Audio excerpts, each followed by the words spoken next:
Everybody. So here's some of the questions from 42 through 47. These questions usually get asked, and they're asked because it is definitely different than an algebraic question where you just have an algebraic question to solve. This one makes you read carefully the directions. And so it says, use the table statements below for exercise 42 to 47. So take a brief look at the table. Table is called Mohs scale, which I'm not very familiar with. And what it has is a relationship of hardness to a type of mineral, where something called talc has a hardness of 1. And then at the bottom is one that I'm very familiar with. Diamonds have a hardness of 10. Diamonds are known to be a very hard type of mineral. All right, write each conditional and find its truth value. So the first thing it says is if P, then R, and then they give us descriptions of what P and R are.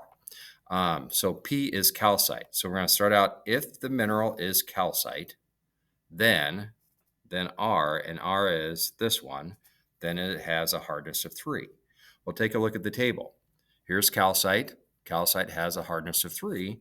So that statement, and they asked us to find its truth value. That's why we have to tell whether it's true or false. Has to be a true statement. Next one. If S, then Q. So if S, if the mineral has a hardness less than 5, then Q, then it is not apatite. If the mineral has a hardness less than 5, then it is not apatite.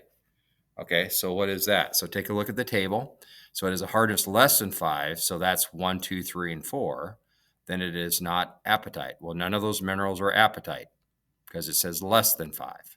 And so that, again, would be a true statement. Looking at 44.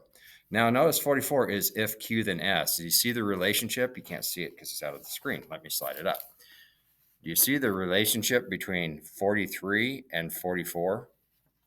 Here is if S, then Q. This is if Q, then S. This is called the converse. So here's an example of what we talked about in the videos yesterday and in class, the converse, which I need you to know that the converse is a statement that's just flipped. The hypotenuse and the conclusion are flipped. So let's see what it looks like.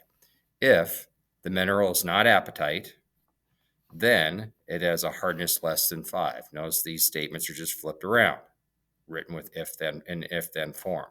Well, is that true or false? So if the mineral is not apatite, then it has a hardness less than 5. Okay, well, if it's not apatite, yeah, these minerals definitely have a hardness less than 5. But don't 6, 7, 8, 9, 10 also? They're not apatite, right? They don't have hardness less than 5. They have a hardness larger than 5. So that would be a false statement. I know my video just blinked out, so hopefully you can get it from that. So 44 would be a false statement.